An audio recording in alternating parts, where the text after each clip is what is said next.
A mall manager slaps a black mom holding her baby, right in front of everyone. She doesn't fight back. She just whispers, "God forgive you." But what nobody knows is who's waiting at home when she walks through that door. Her husband, a man once feared across the country, a former leader of the Hells Angels, now living quietly, trying to walk with God. When the video goes viral, the whole town explodes, and his dark past comes crashing back. He swore he'd left violence behind. But how far can a man go to protect the woman who saved his soul, before losing that soul all over again? When mercy meets fury, which one will win? Drop a comment below and share which part of the world you're tuning in from today. If you enjoy stories like this, don't forget to subscribe for more. The morning sun streamed through the glass ceiling of Riverstone Mall, casting warm patches of light across the polished floors. The familiar hum of shopping center life filled the air, the chatter of early customers, the clinking of cups from the coffee shop, and the soft music drifting from overhead speakers. Tanya Brooks adjusted the baby carrier strapped to her chest, where her 3-month-old son, Isaiah, slept peacefully. She'd waited until her husband, Jake, left for his construction job before heading to the mall. The formula they needed was cheaper here than at the corner store, and every dollar counted these days. "Good morning," she smiled at an elderly couple passing by, but they barely glanced her way. Tanya was used to it, the subtle shifts in attention, the watchful eyes that followed her through stores. She kept her receipts carefully folded in her wallet, a habit born from too many random security checks. The convenience kiosk near the mall entrance carried the brand of diapers Isaiah needed. Tanya carefully selected a package, checking the size twice. The teenage clerk seemed distracted by his phone as she paid, but Tanya made sure to get a receipt anyway. Up in the mall's security office, Rick Dalton leaned closer to his monitor. 20 years of retail management had taught him to spot trouble, and something about the woman at the kiosk didn't sit right with him. He watched her tuck something into her baby carrier, probably the receipt, but his mind had already jumped to darker conclusions. "Think we've got a shoplifter," he muttered, straightening his silk tie as he headed for the elevator. Rick took pride in running a tight ship. Riverstone Mall was his domain, and he wouldn't let anyone take advantage. Tanya was almost to the exit when she heard rapid footsteps behind her. "Excuse me, ma'am." The voice was sharp, authoritative. She turned to find a tall man in an expensive suit bearing down on her. His name tag read, "Rick Dalton, Mall Manager," and his face wore the kind of smile that didn't reach his eyes. "I need to check your carrier," Rick announced loudly enough for nearby shoppers to hear. Several people stopped to watch. Tanya felt her chest tighten. Isaiah stirred against her, sensing her tension. "Sir, I have my receipt right here." She reached for her wallet with trembling fingers. "Don't move!" Rick's voice echoed through the atrium. More phones appeared, their cameras pointed toward the scene. "Security!" "Please," Tanya said softly, trying to keep her voice steady. "I paid for everything. I can show you." She didn't see it coming. The slap cracked across her cheek like a whip, snapping her head to the side. The sound seemed to bounce off every surface of the suddenly silent mall. Isaiah woke with a startled wail. Tanya's vision blurred with tears, her cheek burning. Through the ringing in her ears, she heard gasps and murmurs from the growing crowd. Phone cameras clicked and whirred. 2 security guards rushed forward, but they grabbed Rick's arms instead of hers. He struggled against them, his face red with either shame or anger. Maybe both. Tanya touched her stinging cheek, then looked directly into Rick's eyes. "God forgive you," she whispered. The words carried clearly in the hushed atrium. With shaking hands, she gathered her shopping bag. The package of diapers had fallen to the floor. A kind-faced elderly woman picked it up and handed it to her.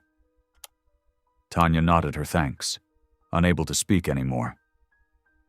She walked out into the spring sunshine, her legs somehow carrying her to her car. Only when she was safely inside did she allow herself to break down. Tears streamed down her face as she pulled Isaiah from his carrier, holding him close while he continued to cry. Through her windshield, she could see people in the parking lot already looking at their phones, sharing what they'd witnessed. Some pointed toward her car, whispering to each other. The video would be everywhere soon. Her humiliation turned into viral content, her pain reduced to clicks and shares. Isaiah's cries gradually softened to whimpers as she rocked him. "It's okay, baby," she whispered, though her voice cracked. "Mama's okay." But the tears wouldn't stop, and her cheek throbbed with each heartbeat, a steady reminder of how quickly dignity could be stripped away. In the distance, a siren wailed. More people gathered at the mall entrance, their phones still raised. Tanya closed her eyes and prayed, not for justice or revenge, but for the strength to keep her heart soft in a world that seemed determined to harden it. The spring evening settled over the town like a heavy blanket, but inside homes and offices across the community, screens flickered with the same disturbing footage.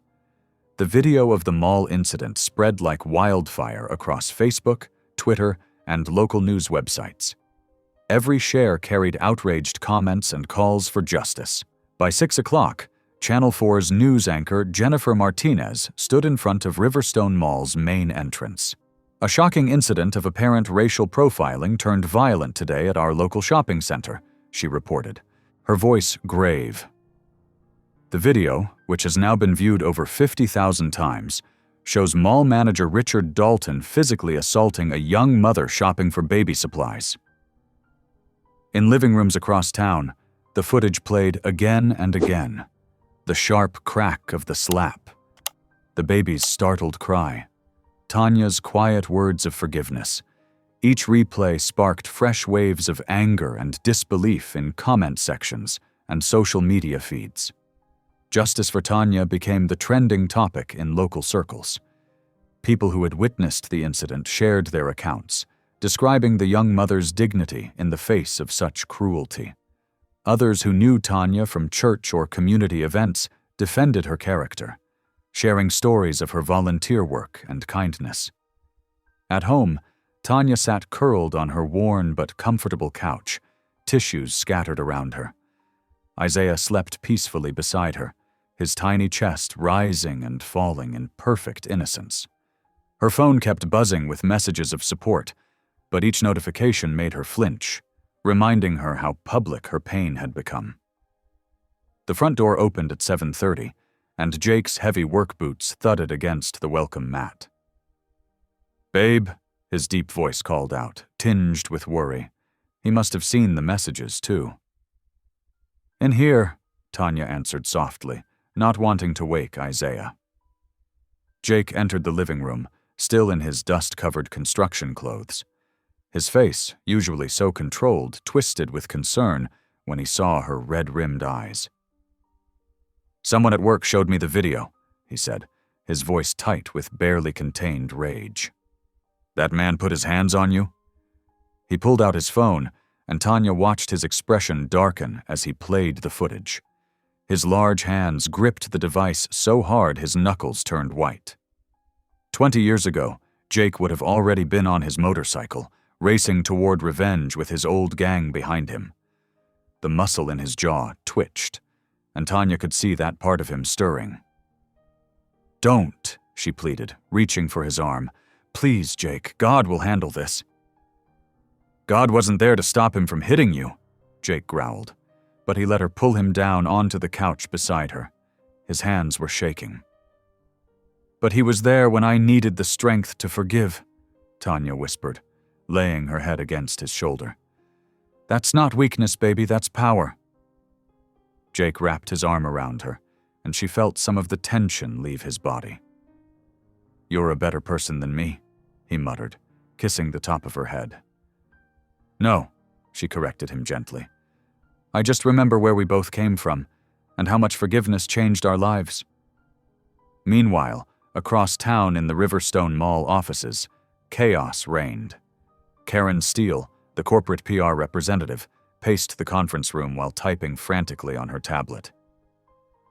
This is a nightmare, she announced to the room of nervous executives. We're trending for all the wrong reasons. Rick sat in a corner, his perfect suit wrinkled, his face ashen. I was just doing my job, he muttered, but even he didn't seem to believe it anymore.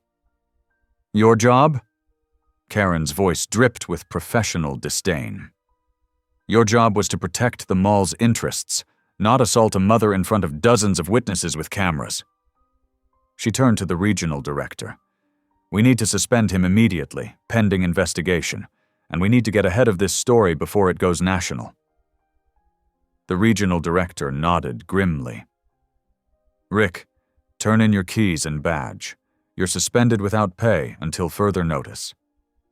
Rick stood woodenly, placing his mall credentials on the conference table.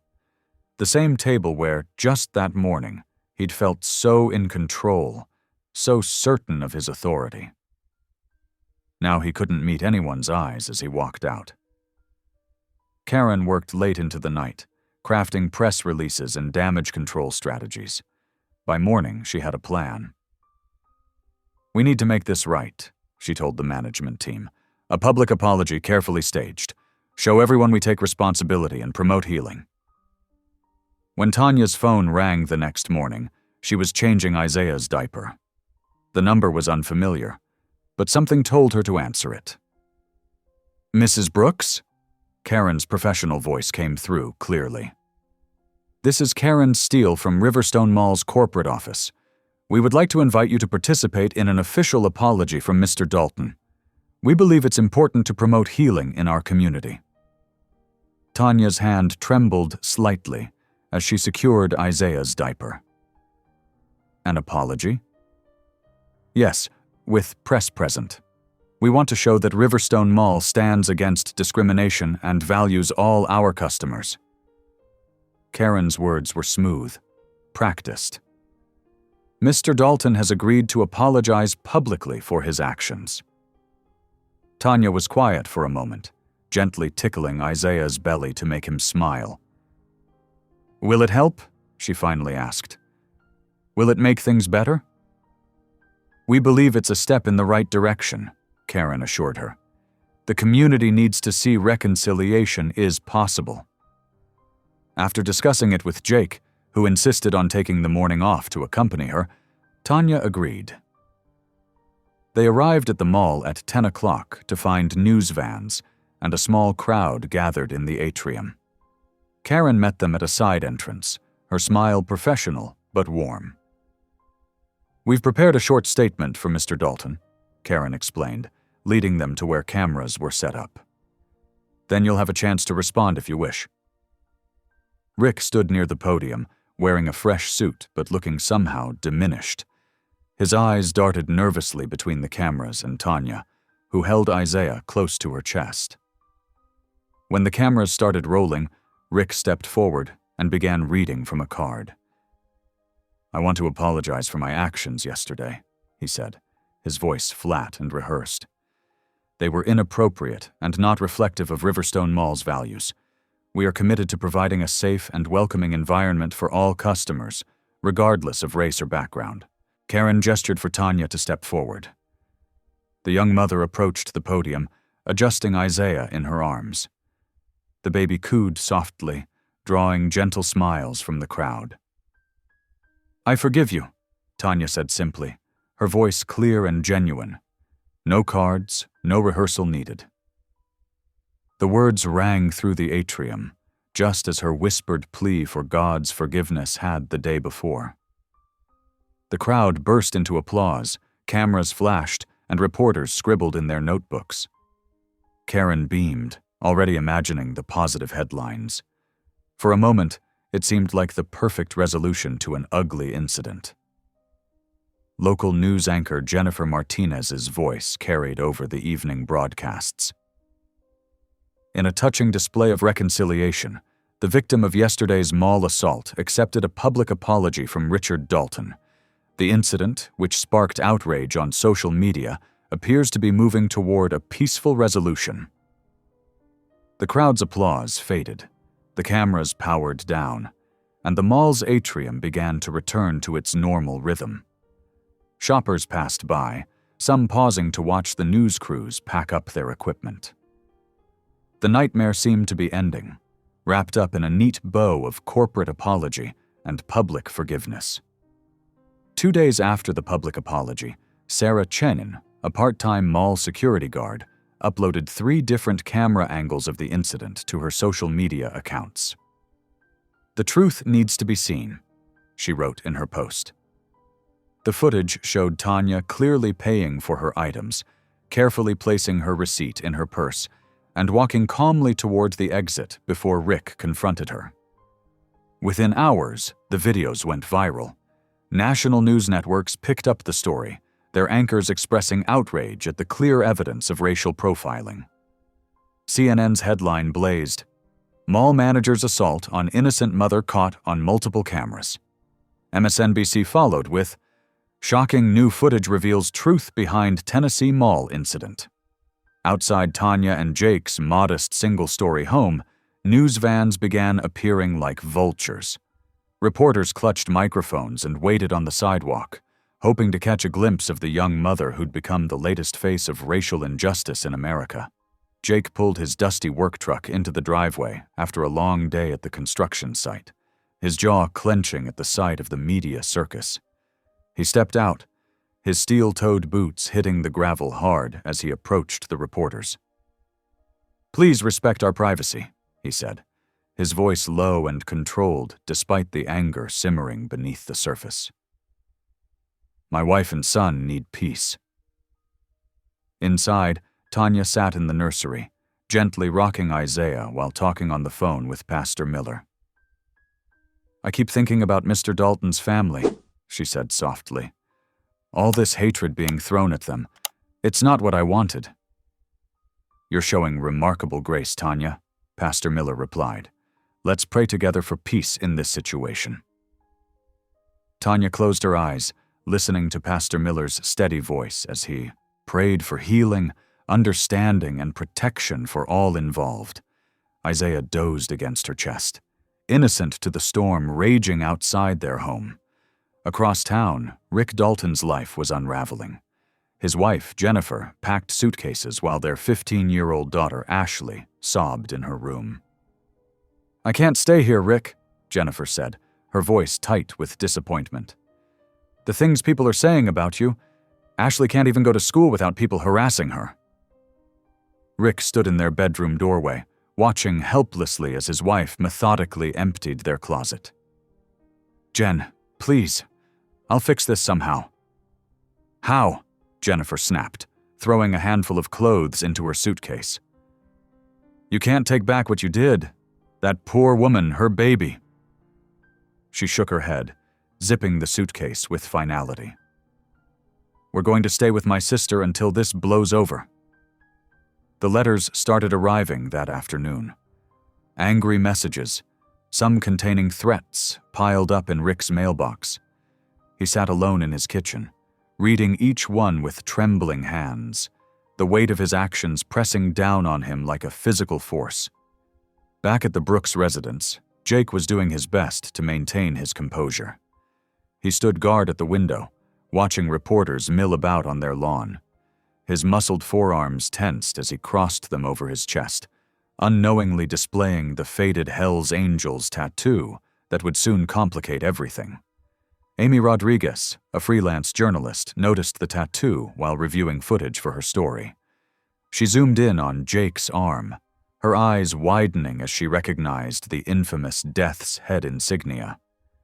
Within minutes, she posted her discovery online. Breaking, slapped mother's husband identified as former Hell's Angels leader. The story shifted dramatically. News outlets that had been sympathetic to Tanya's plight now ran sensational headlines questioning Jake's potential for retaliation. Will former biker gang leader seek revenge? Violent past emerges in mall assault case. The media presence outside their home doubled. Reporters shouted new questions. Mr. Brooks, were you really in the Hells Angels? Do you plan to retaliate against Rick Dalton? Mrs. Brooks, did you know about your husband's past? Inside their home, the tension mounted. Jake paced the living room, his fists clenching and unclenching. They're trying to make this about me, he growled. About who I was, not who I am now. Tanya watched him from the couch, Isaiah sleeping in her arms. Who you were isn't who you are, Jake. God knows that. I know that. They're out there painting me as some kind of monster, Jake said, his voice rising slightly before he caught himself, conscious of the sleeping baby. Making it sound like I'm going to... He trailed off, running a hand through his hair in frustration. You're not going to do anything, Tanya said firmly. We're going to trust God to handle this, remember? Jake stopped pacing, looking at his wife and son. The sight of them, peaceful despite the chaos outside, helped calm the storm inside him. But the rage still simmered, a familiar demon he'd fought to control since finding his faith. The phone rang, and Tanya answered it on speaker. Pastor Miller's voice filled the room. I saw the news. How are you both holding up? It's hard, Pastor, Jake admitted, sinking onto the couch beside Tanya. Everything in me wants to... I know, son, Pastor Miller interrupted gently. But remember what we've talked about. Real strength isn't in your fists anymore. It's in your heart, in your faith. Tanya reached for Jake's hand, squeezing it as Pastor Miller continued. The media will try to make this about violence, about revenge. But your story is about redemption, about grace. Don't let them change that narrative. Outside, cameras continued to flash, and reporters continued their vigil. But inside the Brooks home, a different battle was being fought, one between faith and fury, between the man Jake used to be and the man he'd worked so hard to become. Isaiah stirred in his sleep, and Tanya adjusted him gently. Jake watched them, his jaw slowly unclenching as he focused on his son's peaceful face. The Hells Angels tattoo on his arm seemed to burn, a reminder of his past life. But his wife's hand in his anchored him to the present, to the man he was now, a husband, a father, a believer in something greater than vengeance. The day stretched on, with reporters taking shifts outside their home. Inside, Jake and Tanya remained in their fortress of faith, though the tension between peaceful resolution and violent retribution hung heavy in the air. Each news alert on their phones, each shout from outside, tested Jake's resolve to let God handle the situation as Tanya had asked. The simple apology at the mall seemed like a lifetime ago now. What had appeared to be the end of their nightmare had only been the beginning of a much bigger test, not just of their faith, but of their family's strength in the face of public scrutiny and judgment.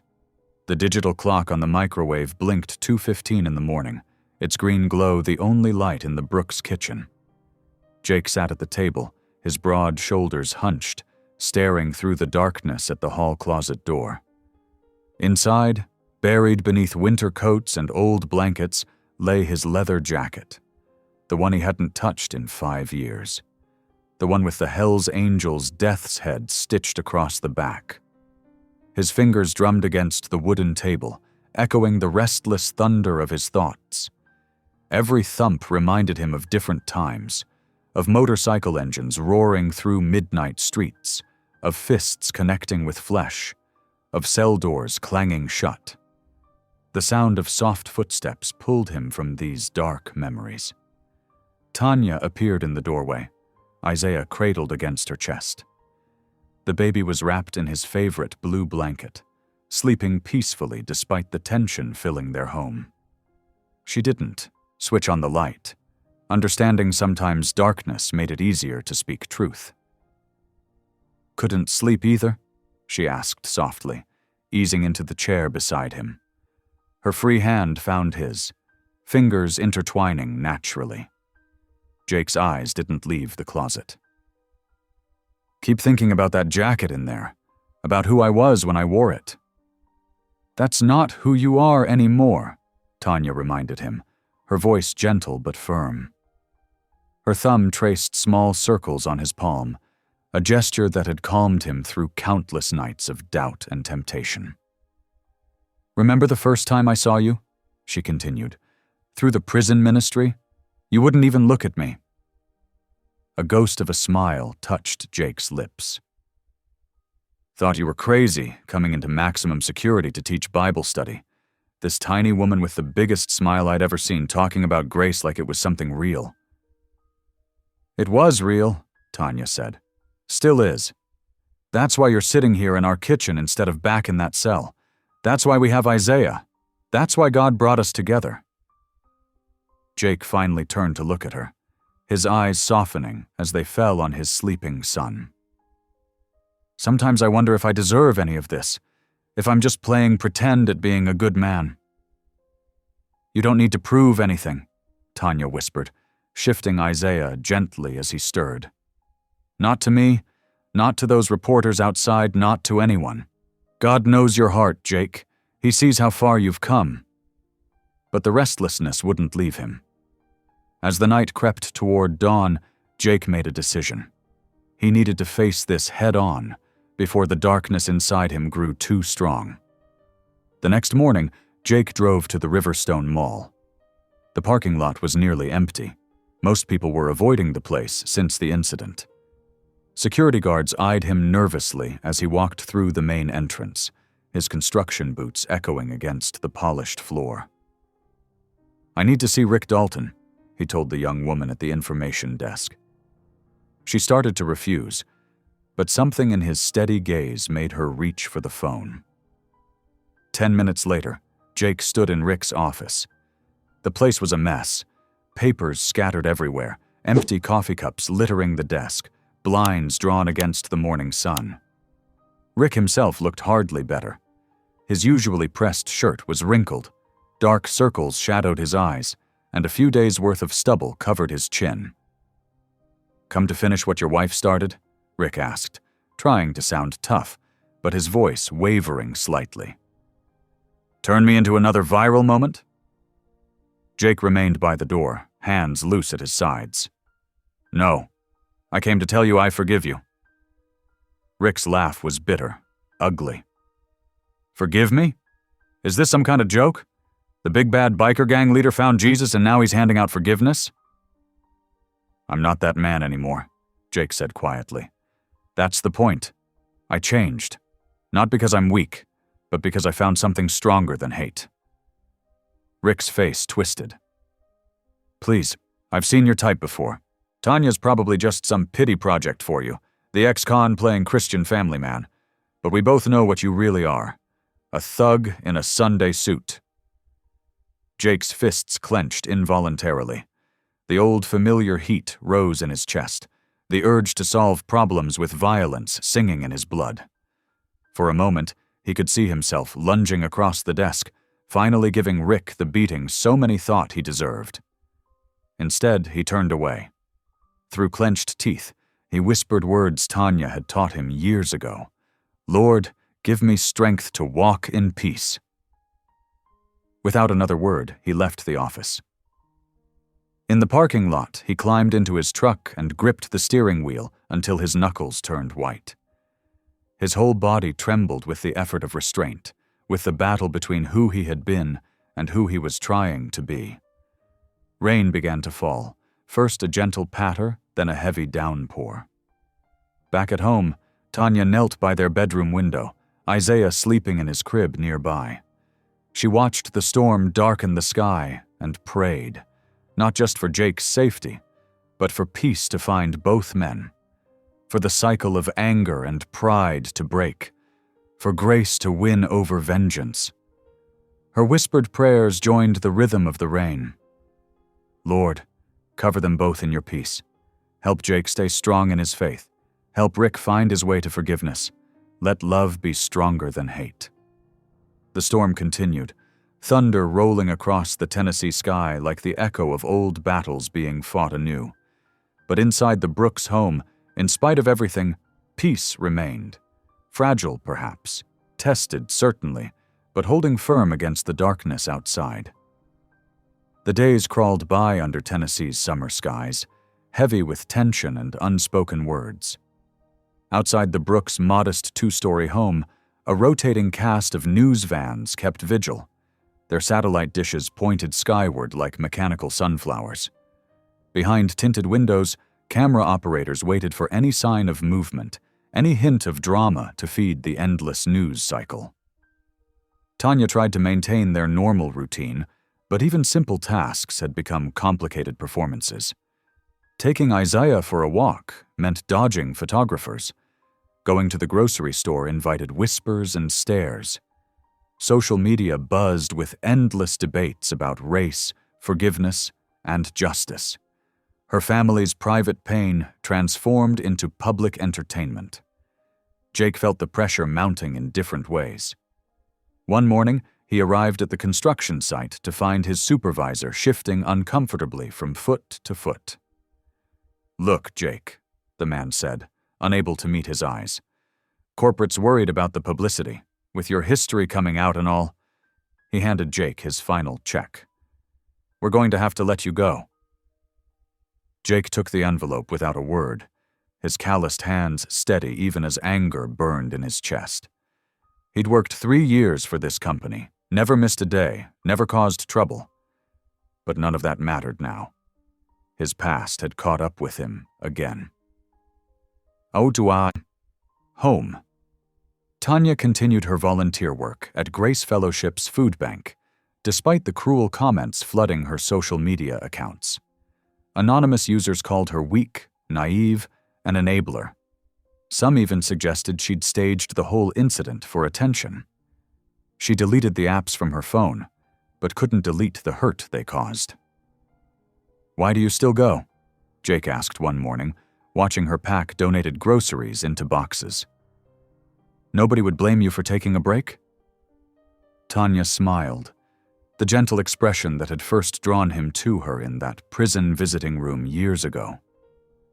"Because serving others isn't about what we get back," she said. "It's about what we give." Meanwhile, across town, Rick Dalton's life was unraveling thread by thread. His office at Riverstone Mall had become a self-imposed prison, blinds permanently drawn against the world. Empty whiskey bottles lined up behind his desk like silent sentinels. His phone buzzed constantly with messages from corporate, his lawyer, his estranged wife, all demanding responses he couldn't bring himself to give. "Mr. Dalton," his assistant ventured one afternoon, "the regional manager is on line 1, again." "Tell him I'm in a meeting," Rick muttered, not looking up from his computer screen where he compulsively searched his own name, reading every hateful comment, every call for his destruction.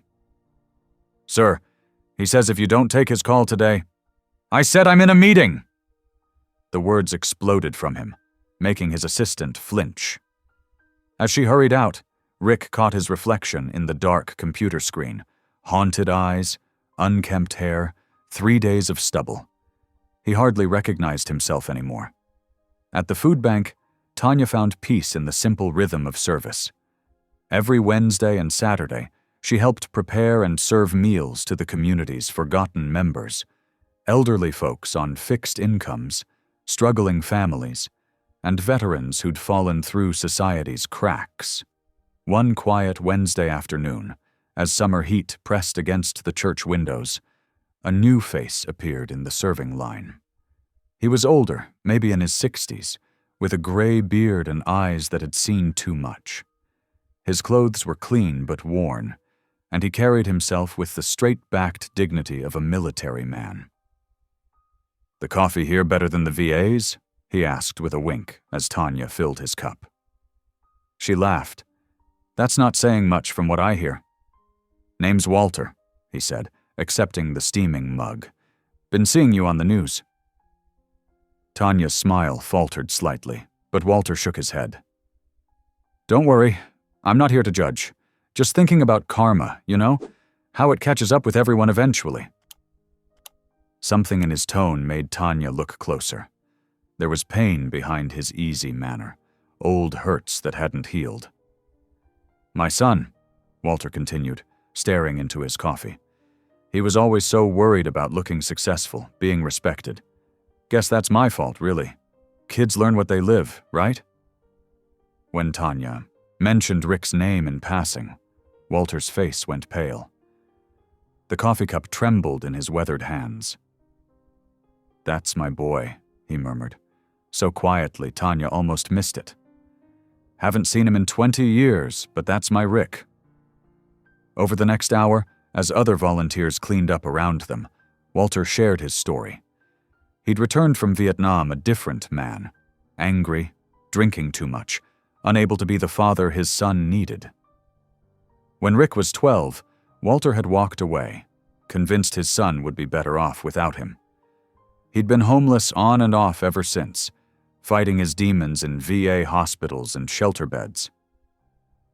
I see him sometimes, you know, Walter said, his voice rough with emotion. Walking into that fancy mall of his. But what right do I have to speak to him now? After everything I did, or didn't do? Tanya reached across the table and squeezed his hand. In that moment, Rick Dalton transformed in her mind from a symbol of hatred to something more complex. A broken man shaped by abandonment, trying desperately to prove his worth to a father who wasn't there. That night, after Isaiah was asleep, Tanya told Jake about Walter. Her husband listened silently, his strong hands still as stones in his lap. Sometimes the people who hurt us the most are carrying their own deep wounds, she said softly. Jake didn't respond immediately, but something shifted in his expression. The next Sunday, for the first time in weeks, he put on his good shirt and joined Tanya for church. As they sat in their usual pew, his hand found hers, holding on like a man learning to trust in something bigger than his anger. The congregation's voices rose in familiar hymns, floating up to the wooden rafters like prayers. Outside, camera crews still waited, and social media still buzzed with judgment. But inside, in the quiet space between verses, healing was beginning to take root. The fluorescent lights hummed overhead in the Riverstone Mall's main conference room as corporate executives shuffled papers and cleared their throats. Rick Dalton sat at the far end of the long table, his hands clasped tightly to hide their trembling. 7 days sober had left him raw, every nerve ending exposed to the harsh reality he'd been numbing for so long. Karen Steele, the corporate PR representative, stood at the front of the room, her laser pointer dancing across slides filled with damage control strategies. Our metrics show a 30% drop in foot traffic since the incident, she explained, her voice clipped and professional. The proposed reopening strategy includes a complete rebranding initiative. Rick barely heard the words. His mind kept drifting to his last drink, a half-empty bottle of bourbon he'd poured down the sink last Tuesday night. The memory of Walter, his father, haunted him now.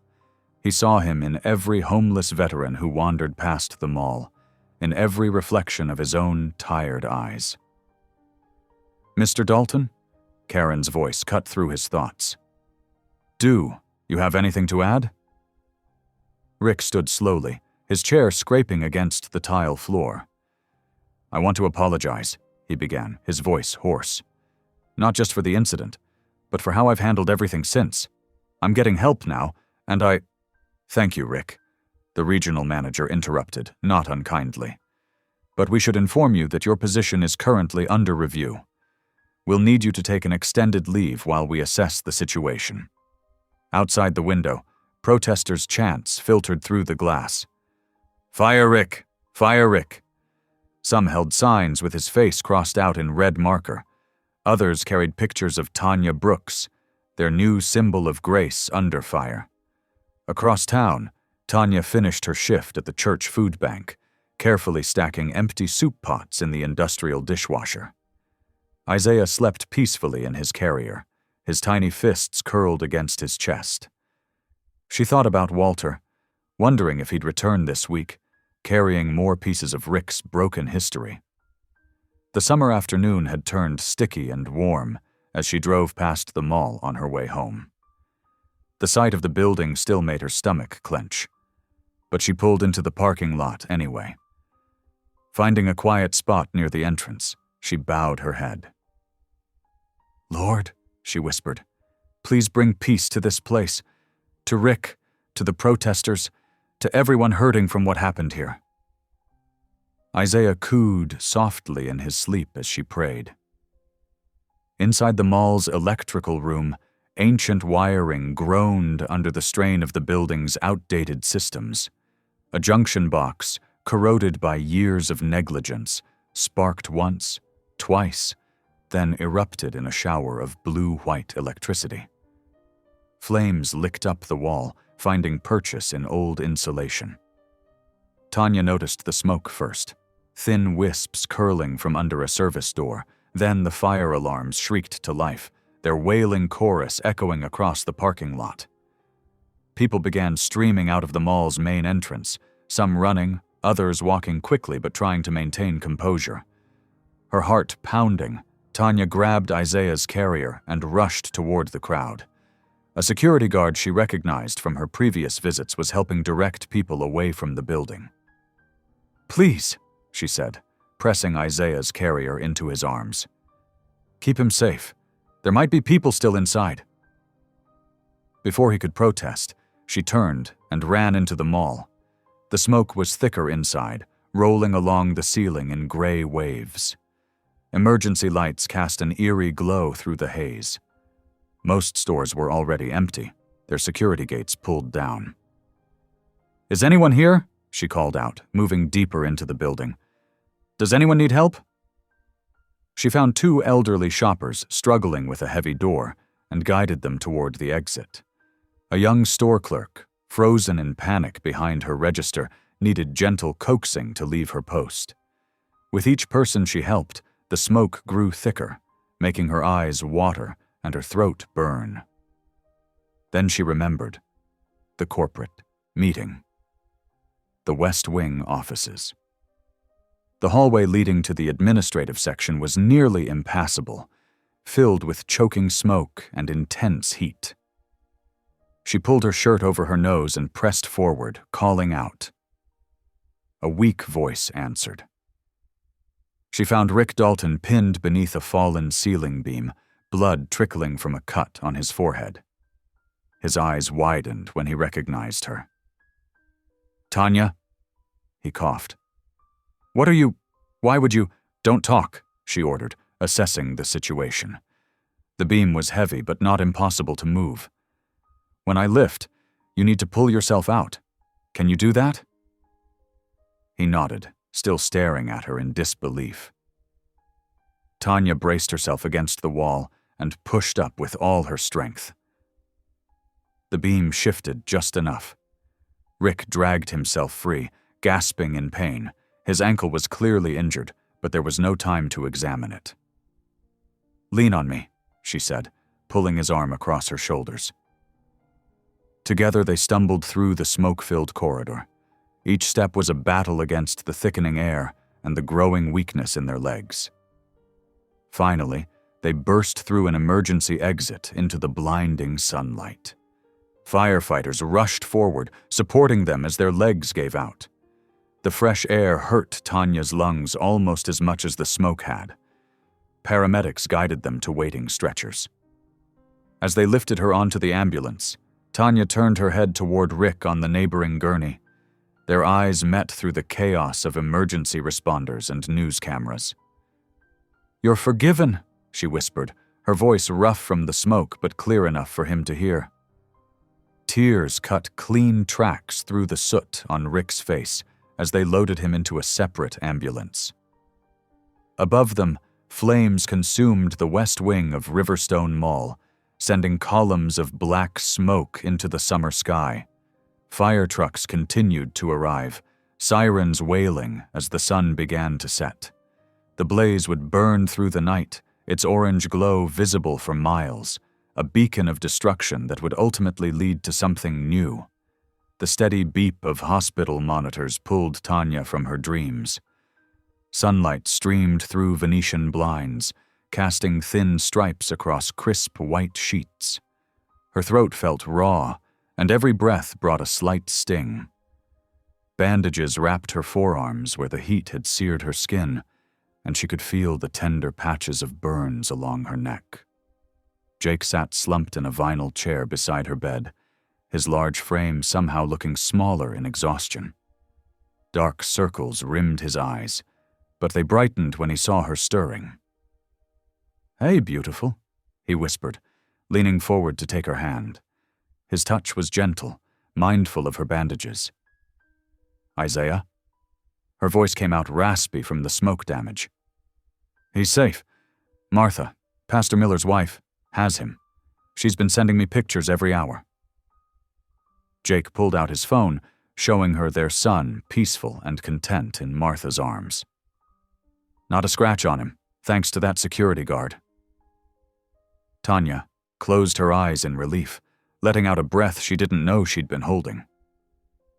The memories of yesterday came flooding back, the smoke, the heat, the desperate scramble through burning hallways. "Rick?" she asked, opening her eyes again. Jake's jaw tightened slightly, but his voice remained steady. "He's alive. Next ward over. Some burns, broken ankle, smoke inhalation like you. They're keeping him for observation." A nurse entered, checking Tanya's vital signs and adjusting her IV drip. "You're quite the hero," she said warmly. "It's all over the news." As if on cue, Jake reached for the remote and turned on the small TV mounted on the wall. Every channel seemed to be running the story. Mother saves mall manager who assaulted her. Security footage showed Tanya running into the burning building, then emerging with Rick. Headlines scrolled across the bottom of the screen. "Miracle of Mercy at Riverstone Mall." "They're calling you a saint," Jake said, a mix of pride and protectiveness in his voice. "I'm no saint," Tanya whispered. "Just doing what needed to be done."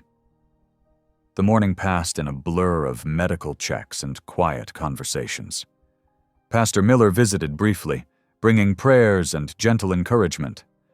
Local reporters tried to get in but were turned away by hospital security. Through it all, Jake remained at her side, a steady presence in the sterile hospital room. Around noon, a nurse appeared in the doorway. "Mr. Dalton would like to see you, Mrs. Brooks, if you're feeling up to it." Jake straightened in his chair, his shoulders tensing. Tanya squeezed his hand. "It's okay," she assured him. After a moment's hesitation, Jake nodded to the nurse. A few minutes later, Rick appeared in the doorway, supported by a walker. His right arm was in a sling, and bandages peeked out from under his hospital gown. The proud mall manager looked diminished somehow, humbled by circumstance and injury. He stood there awkwardly, swaying slightly. Jake rose and pulled a chair closer to the bed, a simple gesture that spoke volumes. Rick lowered himself carefully, wincing at the movement.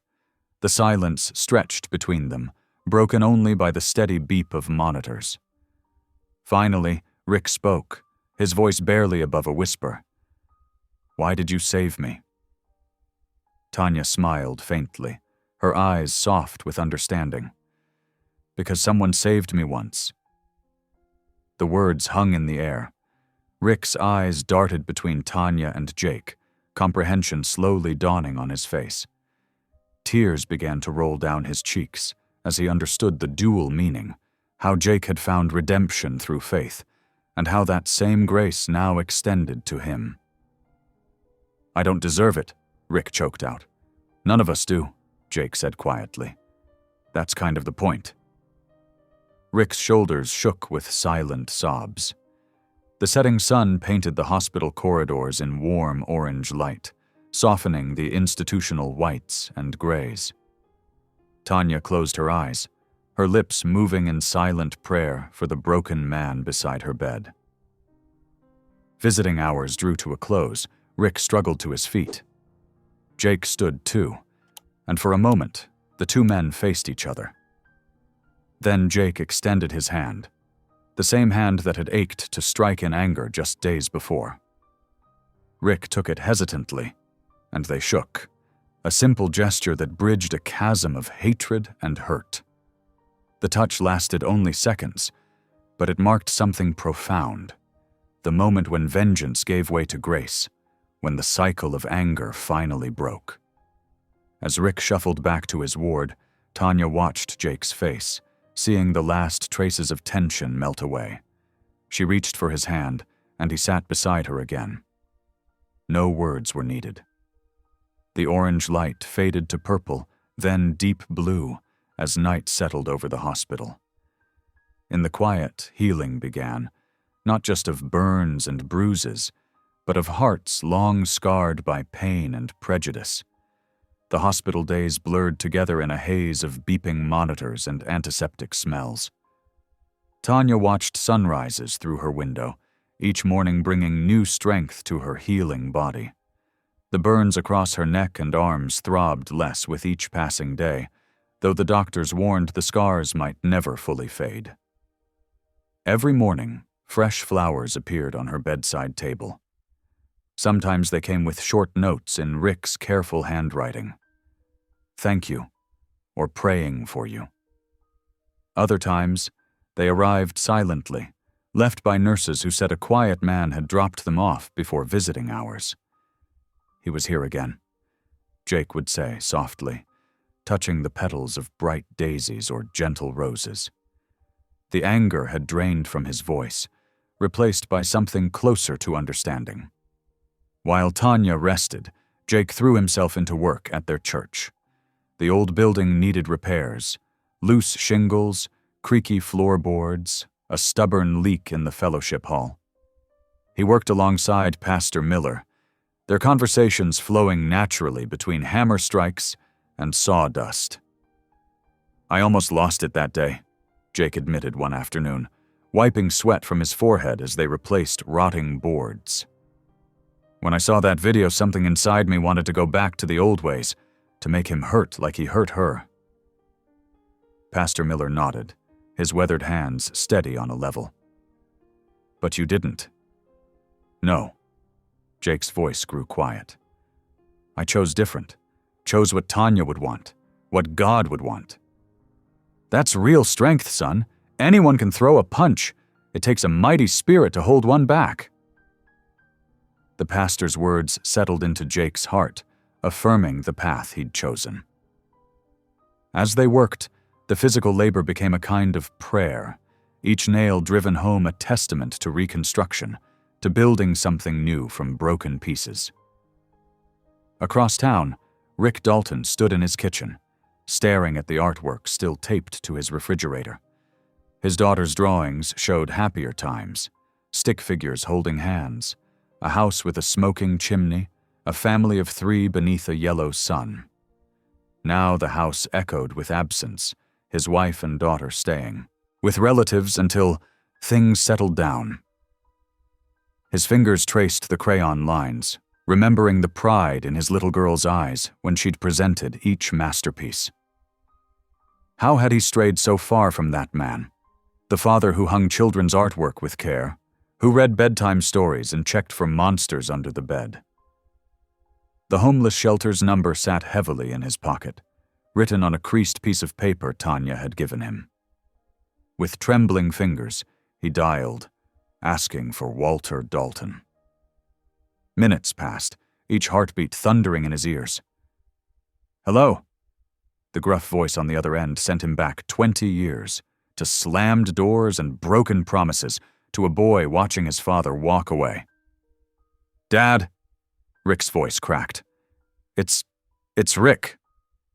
Silence stretched between them, 2 decades wide. Would you want to meet somewhere?" They agreed on a diner near the shelter, neutral ground for wounded hearts. Rick arrived early, fidgeting with sugar packets and coffee that grew cold. When Walter walked in, time seemed to fold. His father looked smaller than he remembered, gray hair thin beneath a worn baseball cap, but his eyes were the same deep brown as Rick's own. They sat across from each other, neither speaking first. The waitress came and went. Finally, Walter cleared his throat. "You look good, son." Rick's laugh came out bitter. "I don't feel good. I've made a mess of everything." "Join the club." Walter's smile was sad. "Seems to run in the family." More silence, heavy with unspoken words. Then Rick began to talk. About the mall, about Tanya, about his own family slipping away, about shame and anger and the weight of pride.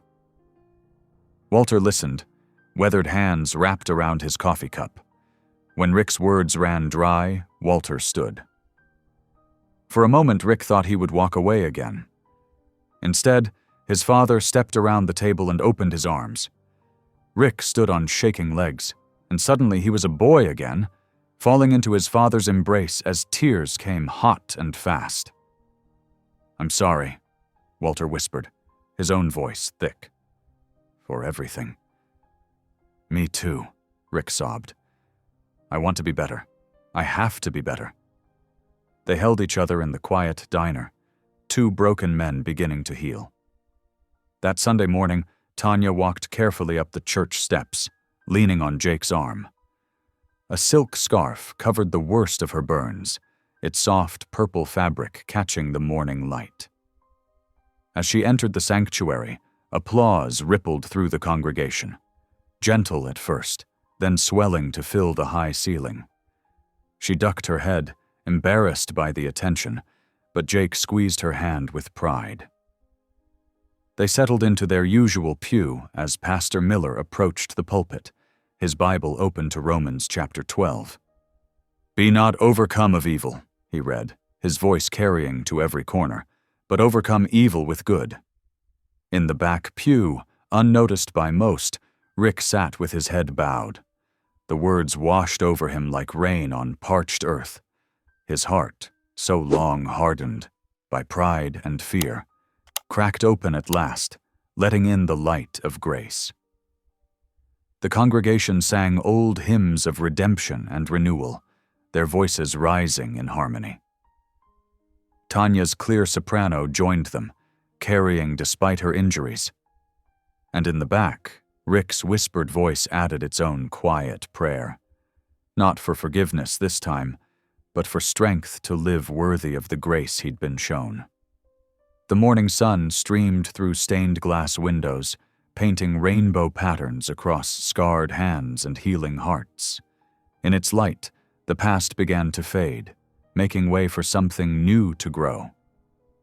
Summer faded into autumn, and autumn gave way to winter's chill. Through it all, the empty shell of Riverstone Mall stood as a reminder of both tragedy and transformation. But change was coming, carried on the winds of spring. In the mall's corporate headquarters 200 miles away, executives gathered around a polished conference table. Market research showed traditional retail spaces were declining. The viral incident had tarnished the mall's reputation. But something unexpected had emerged from their community surveys, a hunger for connection, for shared spaces that served real needs. "We're proposing a complete redesign," the development director announced, spreading blueprints across the table. "The Riverstone Community Center, a place for childcare, senior activities, job training, and small business incubation." The vote was unanimous. Within days, construction fences went up around the old mall's perimeter. Jake Brooks's construction company won the bid, his reputation for quality work outweighing any lingering concerns about his past. On the first day of demolition, Rick Dalton stood watching the wrecking ball swing. He'd spent the past months in therapy, rebuilding relationships with his father and daughter through careful, honest conversations. Now, watching his old office crumble, he felt a weight lifting. "Excuse me," he said, approaching Jake near the site trailer. "I heard you're looking for a maintenance supervisor for the project." Jake studied him for a long moment, his expression unreadable. "You know anything about building maintenance?" 20 years managing this place," Rick replied. "I know every pipe, wire, and structural quirk. And He swallowed hard. "I need to be part of making this right." Jake nodded slowly. "Be here tomorrow at 6 in the morning. We'll see how it goes." The two men worked alongside each other as spring warmed into summer. At first, their interactions were purely professional, brief exchanges about wiring diagrams and load-bearing walls. But gradually, a quiet respect grew between them. Rick proved himself reliable, showing up early and staying late. He learned quickly, paying attention when Jake demonstrated proper techniques for everything from drywall to ductwork. His office manager's attention to detail transferred well to construction documentation. They rarely spoke about the incident that brought them here. Instead, they built understanding through shared work, passing tools, solving problems, protecting each other's safety in potentially dangerous situations. Their conversations, when they happened, centered on the project's progress and their hopes for what it could mean to the community. Tanya, meanwhile, had joined the community center's planning board. Her background in social work proved invaluable as they designed spaces to serve diverse needs. She particularly focused on the child care wing, insisting on both safety and warmth. "We need natural light," she explained during one planning meeting, her hand unconsciously touching the fading scars on her neck. "And sight lines so parents can always see their children. We want them to feel secure, but not imprisoned." 3 months into construction, a new ritual emerged. The workers would gather at picnic tables during lunch break, sharing sandwiches and stories in the shade of old oak trees. Rick usually sat slightly apart, still uncertain of his place. But one day, Tanya deliberately set her lunch beside him. "The childcare wing is looking good," she said warmly. "Those windows were exactly right." Rick's shoulders relaxed slightly. "Jake did a great job with the installation. He's taught me a lot." "He's good at that," Tanya smiled. "Teaching by example." From then on, their lunch breaks became a time of quiet healing. Jake would join them sometimes, sharing construction updates or simply enjoying comfortable silence. Occasionally, Rick and Jake would exchange small smiles, acknowledgments of how far they'd come from that terrible day. The summer sun bronzed their skin as walls rose and systems were installed. Tanya's scars faded to silver lines across her neck, but she never tried to hide them. They were part of her story now, a testament to both injury and healing. One evening, as the setting sun painted the sky in shades of amber and rose, Rick found Jake doing a final safety check of the site. "Can I talk to you for a minute?" Rick asked. Jake nodded, wiping his hands on his jeans. I wanted to thank you," Rick said quietly, "for giving me a second chance, for letting me be part of this. I know I didn't deserve it." Jake was silent for a moment, watching the sun sink lower. "You want to thank someone," he said finally. "Thank the one who gave me mine first." Rick understood. He'd seen Jake pray quietly before dangerous work. He'd noticed the small Bible in Jake's truck. He'd witnessed the peace that seemed to flow from both Jake and Tanya, even in difficult moments. The two men stood together as twilight deepened, looking at the half-finished building that represented their shared redemption. Then Jake extended his hand, not out of obligation or ceremony, but with genuine respect. Rick took it, feeling the strength in Jake's grip matched by the gentleness in his eyes. They shook as equals now, no longer divided by anger or fear. The past couldn't be erased, but it could be transformed, just like the old mall was becoming something new and needed. As they gathered their tools in the growing darkness, The framework of the community center stood silhouetted against the purple sky. Its unfinished walls held promise, not just of a new building, but of healed relationships and restored hope. Tomorrow would bring another day of work, another opportunity to build something lasting from the ruins of the past. The sound of their boots crunching on gravel faded into the evening quiet. In the distance, church bells rang out, their clear tones carrying messages of peace and possibility across the sleeping town. The transformation was far from complete, but its foundation was set firm and true. The transformation of Riverstone was impossible to miss. As summer faded into early fall, the community center neared completion, its fresh paint gleaming in the September sunshine. The town's mood had shifted dramatically. Where anger once festered, hope now bloomed. News vans returned to Riverstone, but this time they weren't chasing scandal. Instead, reporters captured footage of volunteers painting vibrant murals across the center's walls, scenes of children playing, families embracing, and hands of different colors clasped in unity. Local artists worked alongside amateur painters, teaching techniques and sharing stories. "It's like watching a miracle unfold," one reporter commented as she filmed Jake Brooks guiding a group of teenagers in hanging a safety rail. His patient instruction and quiet strength drew respect from the young people, who listened intently to his lessons about discipline and responsibility. Church attendance had swelled in recent months. Pastor Miller noted that many new faces appeared each Sunday, drawn by the story of forgiveness that had transformed their community.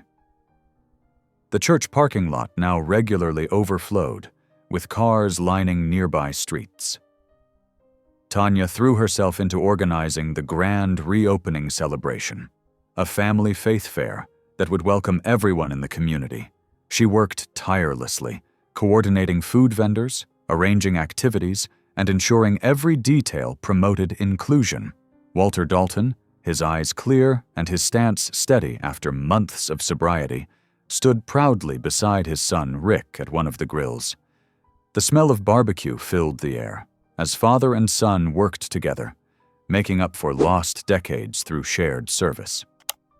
"Never thought I'd see this day," Walter said quietly, flipping a burger. "Getting a second chance with my boy." Rick squeezed his father's shoulder, words unnecessary between them. Near Tanya's information booth, 15-month-old Isaiah toddled between visitors' legs, his cheerful babbling drawing smiles from everyone he passed. He had become the fair's unofficial mascot, embodying the innocent joy they all hoped to protect.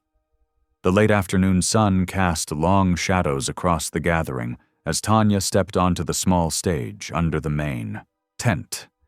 The crowd fell silent, remembering how this story began with a single act of violence and marveling at how it had transformed into something beautiful. "Love doesn't make headlines like hatred does," Tanya began, her voice soft but clear. "It works quietly, day by day, choice by choice. What happened in our town could have divided us forever. Instead, it brought us together because we chose mercy over vengeance, understanding over judgment." She paused, looking out at the faces before her, faces of every age and background. "Mercy changes more than justice ever could." The applause that followed was thunderous, rolling across the fairground like waves of healing. Jake stood at the back, pride shining in his eyes as he watched his wife.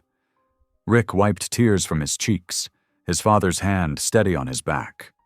And little Isaiah clapped too, giggling at the joyful noise surrounding him.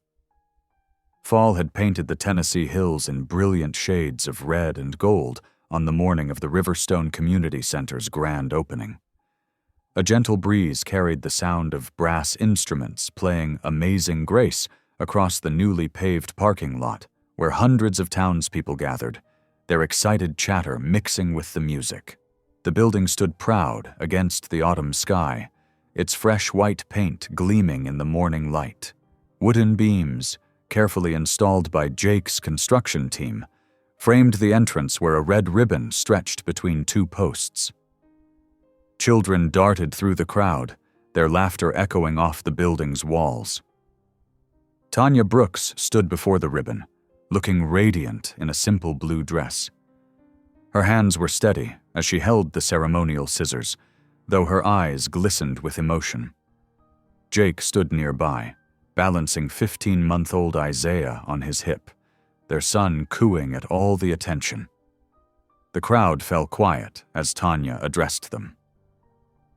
"This building represents more than just brick and mortar," she said, her voice clear and strong. "It represents the power of forgiveness to build something new from broken pieces." The scissors sliced through the ribbon with a satisfying snip, and applause erupted from the crowd. The brass band struck up a lively tune as people began filing into the center. Rick Dalton hung back from the celebration, dressed in his work overalls. In his pocket, he fingered a folded piece of paper, a speech he'd written but didn't have the courage to deliver. He watched as families explored the new spaces he'd helped create, their faces lit with wonder. Later, as the morning crowd thinned, Rick approached Tanya near the reception desk. His hands trembled slightly as he started to express his gratitude once again. "Mrs. Brooks," he began, his voice rough with emotion, "I need to thank you again for—" But Tanya gently interrupted him with a warm smile. "The best thank you is living like you've been forgiven," she said softly. Rick nodded, unable to speak as tears welled in his eyes. He understood the profound truth in her words. That gratitude wasn't about endless verbal thanks, but about living differently because of the grace you'd received. As evening approached and the last visitors departed, Rick walked alone through the quiet halls. Sunset light streamed through the windows, casting long shadows across the polished floors. Where his old office had once stood, a community art space now flourished. Children's drawings covered the walls, bright crayon masterpieces depicting families, hearts, and messages of love. He paused before one drawing showing different colored hands joined in a circle. The simple artwork captured everything this place had become, a symbol of unity rising from the ashes of division. The autumn night settled over the Riverstone Community Center like a soft blanket. Most of the celebration crowds had gone home hours ago, leaving only the whisper of wind through the trees and the gentle hum of crickets. Inside the lobby, Rick Dalton worked alone under a single overhead light, his hands moving methodically over rough wood with sandpaper. The wooden beam before him, the last surviving piece from the old mall, bore scorch marks from the fire. He'd insisted on preserving it, though nobody quite understood why. His weathered fingers traced the grain of the wood, feeling every imperfection as he smoothed its surface. Setting down the sandpaper, Rick reached for his carving tools. His hands trembled slightly as he began etching letters into the beam's newly smoothed surface. Each stroke was deliberate, careful. "God forgive you." The same words Tanya had whispered that fateful day at the mall, words that had changed everything. Tears streamed down his cheeks as he stepped back to look at his handiwork. The carved letters seemed to glow in the dim light, a permanent reminder of grace freely given. "Thank you for her," he whispered into the empty lobby, his voice thick with emotion. He wasn't just thanking God for Tanya's forgiveness. He was grateful for how her example had opened his heart to forgiveness itself. Meanwhile, on the quiet streets of their small Tennessee town, the Brooks family headed home in their old pickup truck. The truck's engine hummed softly as Jake navigated the familiar roads. In the back seat, little Isaiah slept peacefully in his car seat, his tiny chest rising and falling with each breath. Tanya leaned against Jake's strong shoulder, her eyes heavy with happy exhaustion from the day's events. Gospel music played softly on the radio.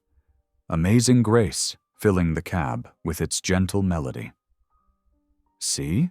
she murmured, her voice barely above a whisper. "God handled it?" Jake's eyes glistened as he smiled through the windshield, one hand steady on the wheel, the other finding Tanya's hand to squeeze it gently. No words were needed. His heart was full with the truth of her statement.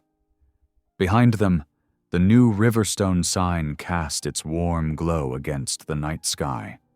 Its letters spelled out more than just a name. They represented a beacon of hope and redemption for their entire community. The light reflected off passing cars and nearby windows, a constant reminder that grace could transform even the darkest moments into something beautiful. This wasn't an ending marked by revenge or retribution. Instead, it was sealed with the kind of peace that runs deeper than surface reconciliation, the kind that reaches into souls and changes them from the inside out. The kind of peace that had healed not just their town, but every heart touched by this story of forgiveness. Thank you for listening. Stories connect us in the most unexpected ways. If you felt that spark today, make sure you're subscribed. I share a new one daily, and the next might change your day.